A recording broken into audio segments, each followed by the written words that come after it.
Welcome to this preview video on assignment 1 in LING 360, text processing analysis.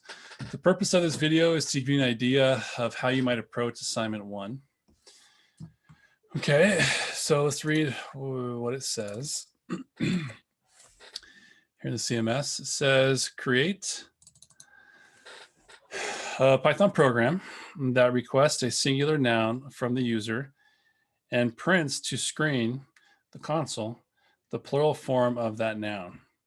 Use the website below or other resources to become more familiar with singular and plural nouns in English.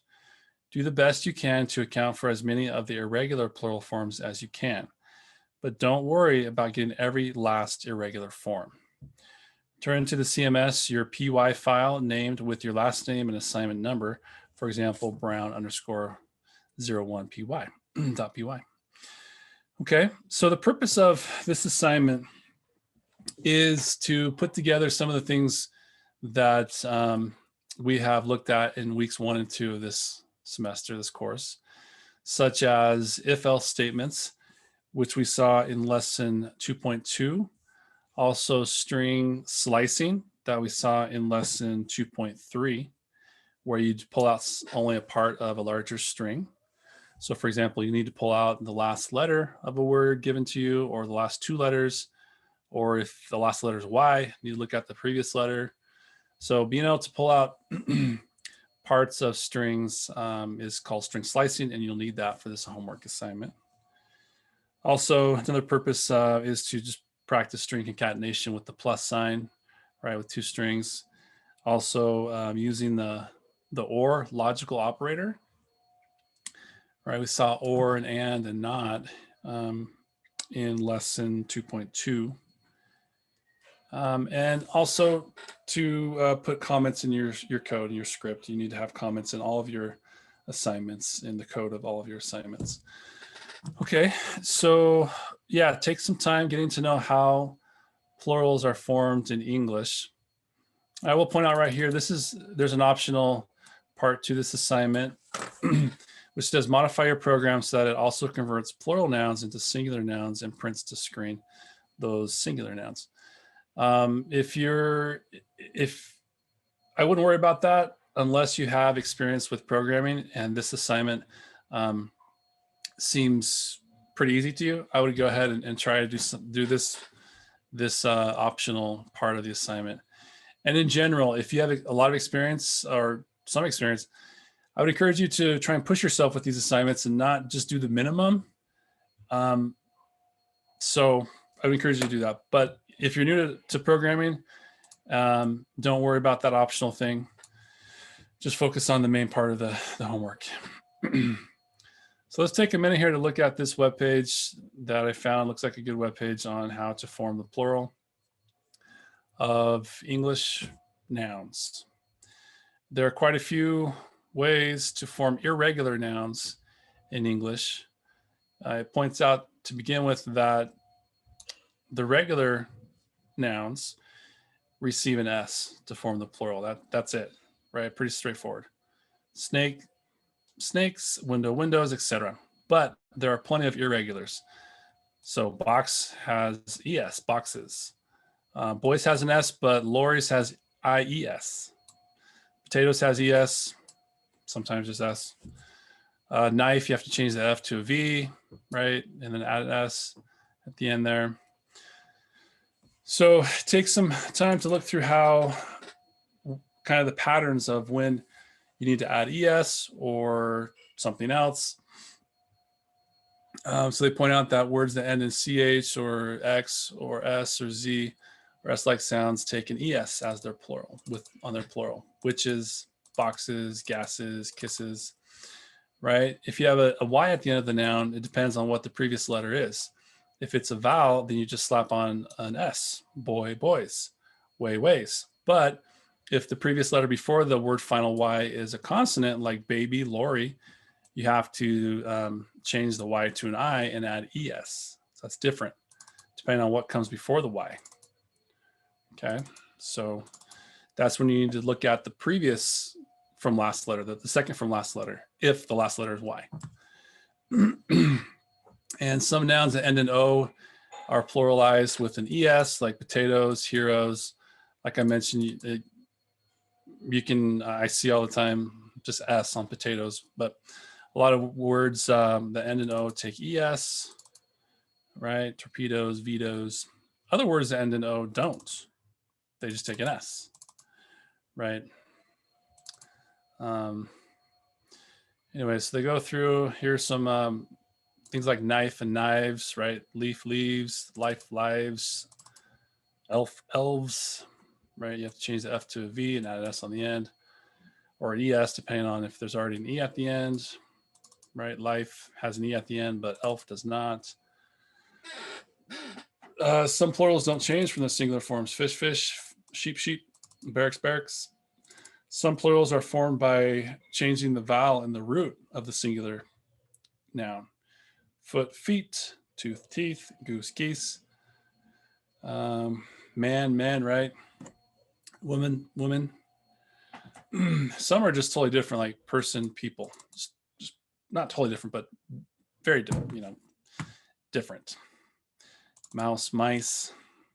This actually is simply a change of vowel, right? Mouse to mice. Just change the vowel in the root there. Orthographically, it looks very different, but in the pronunciation, it's just simply the vowel in the middle of the root. We have some Latin plurals here, like formulae, nebulae, right? We can get some just English simple S plurals on those as well, but in like academic writing or in academic speech, maybe you can get this Latin plural thing with formulae, nebulae. We can get it with, some other words like alumni, cacti. You can also get cactuses as well. There's a great video on merriam-webster.com, m-w.com, about the plural of octopus, whether it's octopi, or octopuses, or octopodes, which is the Greek plural. Bacterium is the singular of bacteria. Datum is the singular of data. So yeah, data actually is technically, prescriptively, correctly, whatever,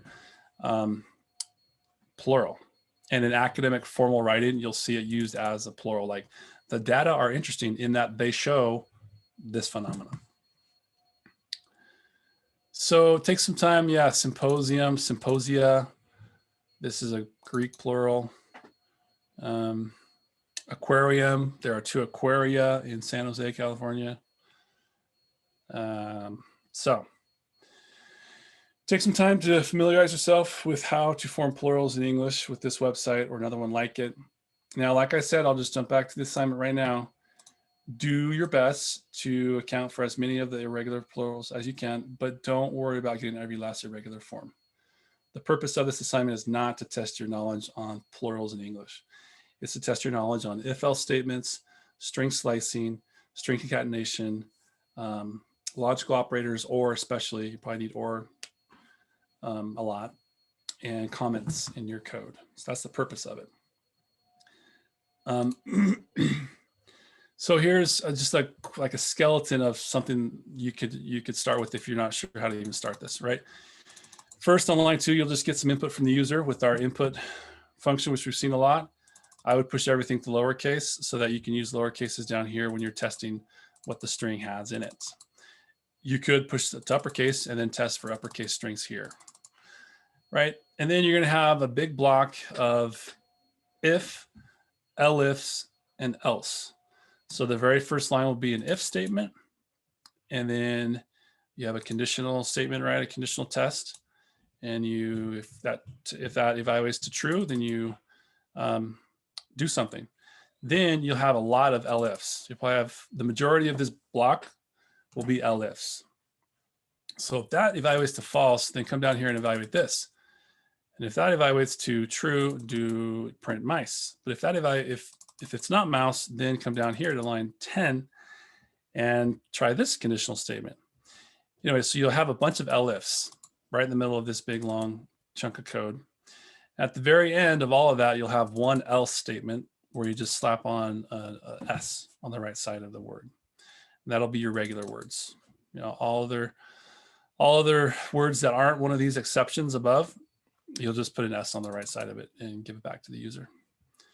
Okay, so I would recommend you start with the most irregular forms at the top, at the beginning of this block of if, elifs, and else, so that you're looking at whole words. If the user gave you person, then just return people. If the user gave you mouse, return mice. If the user gave you analysis, return analyses, etc., where you're testing whole words. And then you might would move on to kind of less irregulars. They're still irregular, but they're less so. You're just looking at like the last two letters. If the last two letters are CH, then you need to slap on an ES on the right side, like church, churches. Okay, and this is string slicing, right? If you need to review the lesson on string slicing, that is lesson 2.3. Looking at the last two letters, or after that, perhaps look at the last letter and see if the last letter is one of these. This is where you can use a logical operator like or. Right, so if the last letter is X, or the last letter is S, or the last letter is Z, etc., then you need to add on an ES on the right side. Yeah, you should also deal with the Y situation, where if the last letter is Y, you need to go and look at the second from last letter and see if it's a vowel or a consonant, and do one, depending on which it is, you need to do either just an S on the end or an IES. So yeah, go ahead and like I said, you don't have to deal with every last irregular, but you should take some time to try and deal with as many as you can. And you also need comments in your code, comments for the human readers that start with the hashtag like that. And it'd be a good idea to also in the top put a doc string, which means 3 double quotes like that, and say, this is assignment 01 from Earl Brown. Just kind of like a title to your code, perhaps the date or whatever. Okay, so that is what you need to do. I can just run this real quick and see how it works. So I'm going to run this with the keyboard shortcut. Down here at the bottom, it says, give me a singular noun. I'll give it something regular like books. Or excuse me, I gave it books. Let me give it book, and then see if it gives me books. So I'll give it book, and it indeed gives me books. I'll run it again, keyboard shortcut, enter.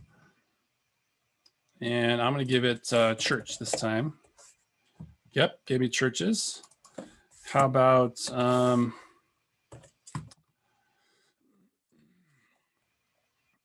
analysis? Good, it gave me analyses because of this line right there. Anyway, so that is what you need to do for this homework. There's just kind of a start. If you don't know where to start with this. If you have experience with programming and you have some other way you want to do this, if you know what lists are or dictionaries are and you want to go do something with lists and dictionaries, by all means, go for it. Challenge yourself. But if not, you can start with this kind of skeleton of a script and build on it. And the way you'll be graded is detailed here with the rubric. There's a rubric for weekly assignments down here. And I will point out that the TA does the majority of the grading.